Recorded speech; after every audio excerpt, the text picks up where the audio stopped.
Late May, 1942. Deep in a basement at Pearl Harbor, the only sounds are the straining whir of electric fans pushing thick hot air, the haze of cigarette smoke clouding, the light and the frantic rhythmic tapping of pencils against columns of numbers. This is Station HYPO, the combat intelligence unit, and the fate of the Pacific War rests on the shoulders of the men inside this room. Just 6 months after the devastating attack on this very base, America is on the ropes. Our Pacific Fleet is a shadow of its former self. We have only 3 aircraft carriers left to defend a vast ocean: Enterprise, Hornet, and the wounded Yorktown, limping back from the Battle of the Coral Sea, patched up and barely holding together. Japan, by contrast, commands the most powerful carrier fleet the world has ever seen. The name Guadalcanal means nothing yet. The future is a terrifying, uncertain fog. But locked away in this sweltering basement is a secret. A secret so vital, it's classified under the single, almost mystical word, MAGIC. For months, a brilliant, eccentric team of cryptanalysts has been chipping away at the Imperial Japanese Navy's operational code, a complex system known as JN-25. Leading them is Lieutenant Commander Joseph Rochefort, a man so consumed by his work that he often appears in a worn bathrobe and slippers, his eyes red from sleepless nights, staring at endless strings of 5-digit groups. Standing beside him, carrying the immense burden of what this intelligence means, is Lieutenant Commander Edwin Layton, Admiral Nimitz's fleet intelligence officer. It is Layton's job to take Rochefort possess cryptic deductions and present them to Admiral Chester Nimitz as actionable facts, upon which Nimitz will have to risk America as last remaining carriers. The raw data flows from young radiomen in headphones, their ears trained to pluck faint, staccato Morse code Japanese kana out of the vast Pacific airwaves, messages sent from warships hundreds, even thousands of miles away. Let's be clear, the code isn't cracked in the way you might think. It's not a simple cipher where one letter equals another. JN-25 is a formidable system. The team pieces it together through painstaking effort. A codebook partially recovered from a sunken Japanese submarine captured additive tables that change daily sheer brain power in the form of traffic analysis, and, crucially, inspired educated guesswork. They can only read fragments, maybe 10 to 15% of any given message. They are trying to assemble a dinosaur from a handful of bone fragments. And through this partial, frustratingly incomplete picture, a pattern begins to emerge. Chatter is building about a massive imminent Japanese operation.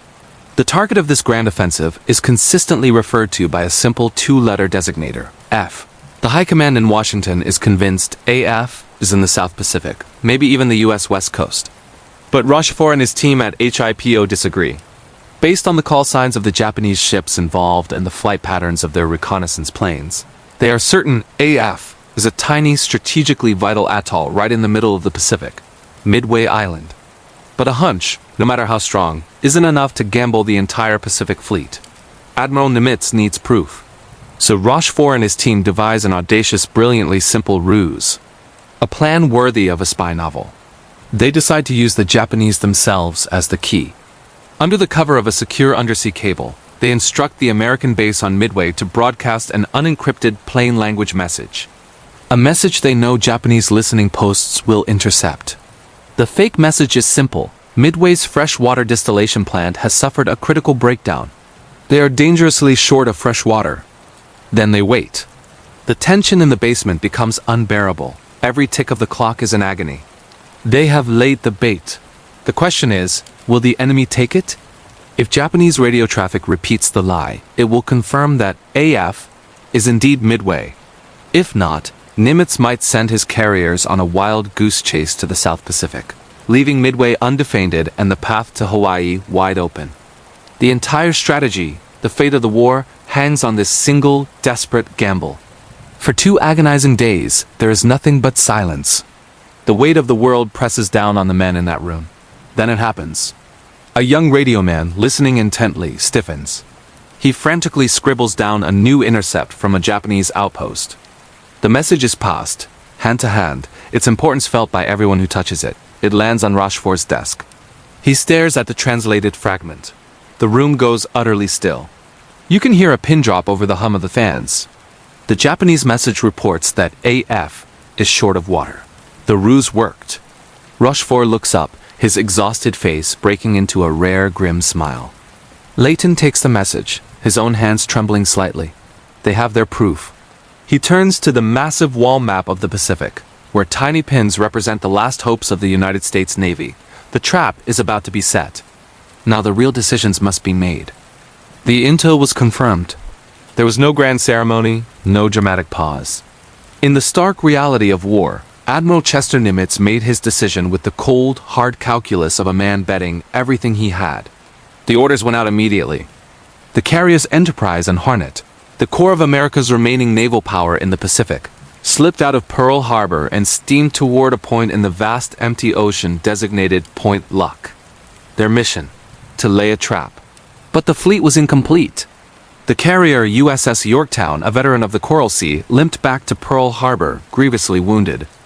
A gaping hole marred her flight deck. Her internal structures were mangled, and experts estimated repairs would take at least 3 months. 3 months Nimitz didn't have. He met the ship at the dock and gave the yard workers an impossible order. We must have her back in 3 days. What followed was nothing short of an industrial miracle. The Pearl Harbor Naval Shipyard became a 24-hour symphony of controlled chaos. 1,400 men swarmed over the battered carrier. Welders worked in shifts around the clock, their torches showering sparks into the night, stitching steel plates over the wounds. The clang of hammers on metal became the harbor's heartbeat. Riggers swung from lines, replacing shattered equipment, while planners, hunched over blueprints, calculated the absolute minimum repairs needed to make Yorktown battle-worthy. It wasn't about making her perfect, it was about making her fight. They didn't just repair the ship, they willed it back to life. In a record-breaking 72 hours, the resurrected Yorktown, patched and bruised but operational, sailed to rejoin her sisters. Thousands of miles away, across the Pacific, the architect of the impending battle, Admiral Isoroku Yamamoto, surveyed his grand design.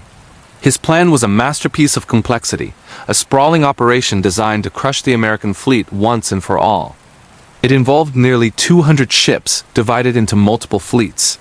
A diversionary force was sent north to attack the Aleutian Islands, hoping to draw American attention away. The main event was the invasion of Midway Atoll, intended to lure out the U.S. carriers into a decisive engagement. Leading the charge was the Codebreaking, the first carrier striking force, under the command of Vice Admiral Kyuichi Nagamo. With his 4 powerful carriers Akagi, Kaga, Soryu, and Hiryu, Nagamo was the tip of the spear. Fresh off a string of stunning victories from Pearl Harbor to the Indian Ocean, his force was the most powerful naval weapon on the planet. Confidence on board was absolute. The Japanese Navy prided itself on operational security. They maintained strict radio silence and trusted in the complexity of their JN-25 naval code, believing it to be unbreakable. This confidence, however, became their Achilles heel. They failed to realize that the codebreakers at Station HYPO didn't need to read every single word. Commander Joe Rochefort and his team were masters of pattern recognition and inference. They sifted through the endless streams of encrypted traffic, catching fragments, call signs, date-time groups, destination indicators. They didn't have the full picture, but they had enough to sketch the outline of Yamamoto's plan with chilling accuracy. They knew the target was Midway, they knew the approximate date, and they knew the Japanese expected the American carriers to be nowhere near. Based on this intelligence, the American gamble took shape. Nimitz positioned his 3 carriers and their escorts northeast of Midway, hiding in a patch of ocean where Japanese scout planes were least likely to look. They were outnumbered and outgunned, but they held the ultimate advantage: surprise. Their entire strategy rested on math, nerve, and the decrypted whispers of their enemy. On board the American ships, the tension was palpable. Pilots meticulously plotted their search arcs. Ordnance crews calculated the cycles for rearming and refueling. Every minute was accounted for, every gallon of fuel precious. They were a coiled spring, waiting for the signal to strike. As May turned to June, the pieces moved into their final positions. On Midway Atoll, PBY Catalina flying boats, the long-range eyes of the fleet, warmed their engines in the pre-dawn darkness, preparing for their patrol sweeps. Far out at sea, Nagumo's Codebreaking, unaware of the ambush awaiting them, sliced through a sea as smooth as glass, steaming confidently toward their objective. Back in the basement office at Pearl Harbor, a watch officer glanced at his clock. The hands ticked past midnight. It was now June 4th, 1942, The most decisive naval battle in American history was about to begin. The date is June 4th. Before the sun even peeks over the horizon, a crackled voice cuts through the static of a PBY Catalina's radio. Many planes heading Midway. The message is short, chilling. On the atoll, sirens scream to life, a piercing wail that rips through the pre-dawn calm. Marines, some barely out of their teens, sprint across the coral, scrambling towards their obsolete Brewster Buffalo and Grumman Wildcat fighters. On the runways, ground crews heave and shove, muscles straining to get bomb-laden B-26 Marauders and brand-new TBF Avenger torpedo bombers airborne. There's no time to admire the machinery. The focus is on the faces, etched with a mixture of fear and determination. A young pilot, his hands trembling slightly, stuffs a crumpled letter into his flight suit pocket. A crewman plants a quick, almost reverent kiss on the cold gray belly of his torpedo, a prayer whispered to a god of steel and high explosives. In the control tower, a man grips his headset, his knuckles white, as the fate of the island rests on the words he speaks and hears. The first wave of Japanese attackers arrives with terrifying precision. They are professionals, artists of destruction. The iconic Zero fighters peel off, strafing the runways, while the Val dive bombers and Kate torpedo bombers descend like birds of prey. Hangars are shredded into ribbons of twisted metal. Fuel tanks erupt in monstrous blossoms of orange and black, sending plumes of smoke towering into the morning sky. Through this chaos, through a sky thick with flak and swarming with Zeros, Midway's own defenders claw their way into the air. They are a motley crew, flying planes that are outclassed and outnumbered, but they climb with a singular, desperate purpose: to find and strike the Japanese carriers, the heart of the enemy fleet. They lash out, brave but largely ineffective attacks against an overwhelming force, specks of defiance against a tidal wave of steel. Miles away, hidden over the horizon, the American carrier task forces are a hive of controlled chaos. On the flight decks of the Enterprise, Hornet, and Yorktown, engines roar to life. The massive ships turn into the wind, their bows heaving through the ocean swells to launch their aircraft. The pressure is immense. The timing is everything, a complex, high-stakes ballet that is already beginning to go wrong. The torpedo squadrons are sent off first. The lumbering, vulnerable devastators are meant to be escorted by fighters and coordinated with the high-flying dive bombers. But the plan unravels almost immediately. The SBD dauntless dive bombers circle, painstakingly climbing for altitude, consuming precious time and fuel. The fighter cover gets lost, or drawn away, or simply fails to connect. The fist of timing tightens, squeezing the life out of the American attack plan before it even begins. What follows is an act of almost unbelievable courage. Torpedo Squadron 8 from the Hornet, led by Lieutenant Commander John C. Waldron, flies low and slow, straight into the teeth of the Japanese Combat Air Patrol. They are alone, without fighter protection. One by one, they are swatted from the sky by the swift and deadly Zeros. Not a single torpedo finds its mark. Of the 15 planes, only one man, Ensign George Gay, survives, clinging to a seat cushion in the water, a lone witness to the sacrifice of his comrades. Then comes Torpedo Squadron 6 from the Enterprise, followed by Torpedo Squadron 3 from the Yorktown. They too press their attacks with doomed determination, flying through a curtain of anti-aircraft fire and swarms of enemy fighters. Their losses are staggering, a brutal testament to their bravery. They fly into the jaws of death, knowing their chances are slim to none. The sky, once filled with the roar of engines and the chatter of machine guns, slowly empties. The ocean is littered with the flaming wreckage of American planes. The heroic, suicidal charges of the torpedo squadrons have failed to land a single hit on the Japanese carriers, but their sacrifice was not in vain. They bought time. Crucial minutes. They pulled the Japanese Combat Air Patrol down to sea level, leaving the skies above the fleet exposed. They forced the Japanese carriers into violent, evasive maneuvers, preventing them from launching their own counterstrike and leaving their flight decks cluttered with planes and ordnance. High above, circling in a sky that now seems hauntingly empty, the American dive bombers continue their search. They are running low on fuel, lost over a vast and featureless desert of blue water, hunting for an enemy they cannot find, unaware that the sacrifice of their countrymen has just handed them the opportunity of a lifetime. The sky over the Pacific is vast, empty, and unforgiving. For Commander C. Wade McCluskey, leading the Enterprise Air Group, it's also a place of agonizing decision. Fuel gauges are dipping dangerously low. Logic screams to turn back to save his pilots and planes. But his gut, the instinct of a hunter, tells him he's close. Below, a single white line cuts through the blue expanse, a lone Japanese destroyer, the Arashi, steaming at flank speed. She's racing to rejoin her fleet after chasing an American submarine. McCluskey banks his dauntless dive bomber. He'll follow that wake. He's betting everything, his life, the lives of his men, and perhaps the outcome of the war on that thin white trail. For what feels like an eternity, they follow. Then, through a break in the clouds, the gamble pays off. Not one, not two, but 3 Japanese carriers appear, their decks a hive of activity. It's the WWII. The Japanese combat air patrol is drawn low, out of position, chasing American torpedo bombers that had sacrificed themselves moments before. On the flight decks below, a perfectly orchestrated ballet of death is underway. Fuel hoses snake across the steel plates. Carts laden with bombs and torpedoes are being moved. Planes are being rearmed for a second strike against the American carriers. It's a powder keg, and McCluskey's pilots are about to light the fuse. The American SBD dauntless dive bombers peel off, one by one plummeting from the heavens. They are vengeful angels, their engines screaming a hymn of destruction. The first bombs walk down the length of the carrier Kaga's flight deck. She erupts in a chain reaction of explosions as parked aircraft and ordnance cook off.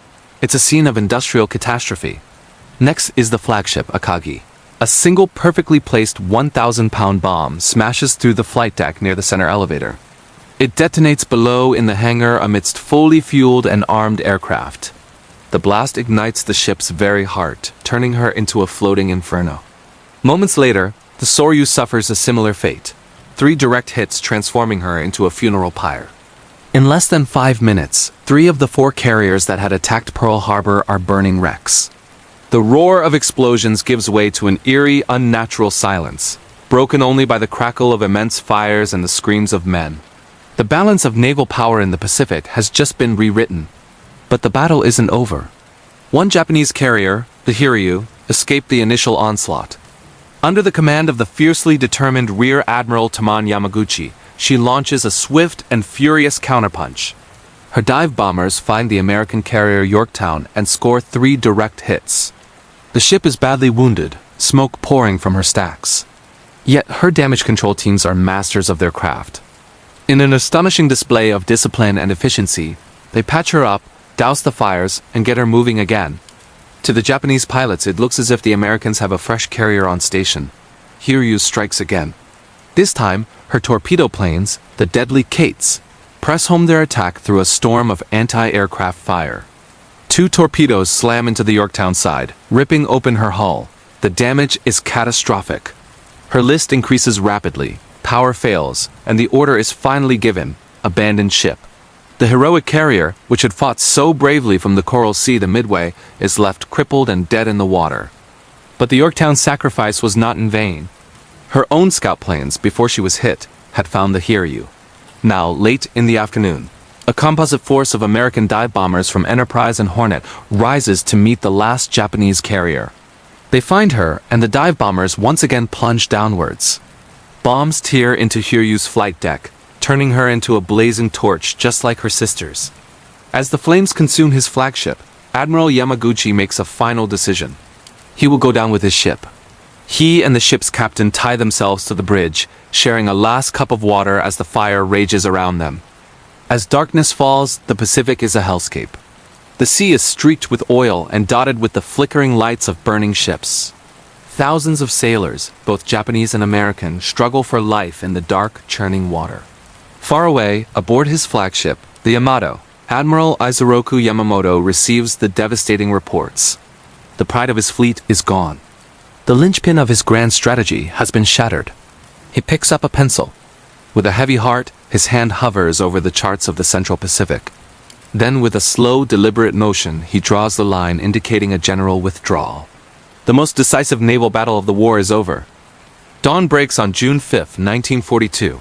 The horizon isn't lit by the rising sun, but by the funeral pyres of an empire's ambition.